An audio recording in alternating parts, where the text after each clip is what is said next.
Guys, tingnan niyo po ang picture na ito. Totoo, di ba? Ang dami-dami dyan naghahanap ng ekstrang pagkakakitaan, na gustong yumaman, nagwiwis na yumaman.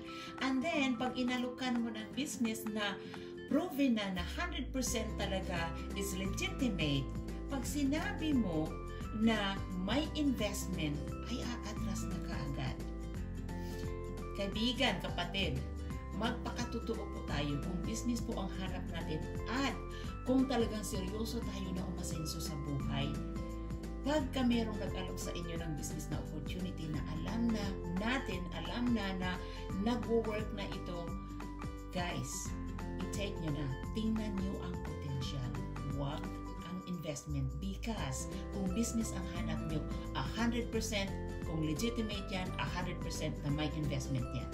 So anyhow, i-share ko po sa inyo ang negosyo na tagpuan ko na marami na pong taong naging successful, na marami na naging milyonaryo, marami na ang nakapag-retire ng maaga. So anyhow, kung seryoso kayo na umasenso sa buhay, message niyo po ako para ma-share ko sa inyo po ang negosyo na natagpuan namin, na nakatulong sa amin. Maraming salamat po, ingat po, and God bless.